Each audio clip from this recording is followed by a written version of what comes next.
There are a lot of Shakespeare references in my books. I've always loved theater. I wanted to be an actress and a writer until I was in college and I got published. And suddenly, actually being just a writer seemed much more real than it had before, when only my parents and my close friends and my teachers were reading what I wrote. The summer between my freshman and sophomore years in college, I was an apprentice with the Berkeley Shakespeare Festival, which is now the California Shakespeare Festival. I've always loved Shakespeare. I've been going to the Oregon Shakespeare Festival in Ashland, Oregon, which does some really, really amazing theater, everything from Shakespeare to brand new plays they commission. I've been going there every summer, actually several times a year since I was 14. I usually go in the spring and again in the summer to see their whole season.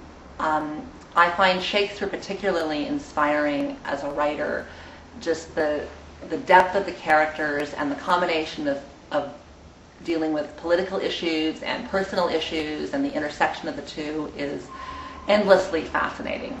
I usually pick a Shakespeare play or two that, for each book that I write, that to me sum up the issues in that book. For Secrets of a Lady, it was Measure for Measure, which deals a lot with what people will do, choices people make, the nature of truth. My very original title for the book was The End of Reckoning, from a quote from Measure for Measure, truth is truth to the end of reckoning.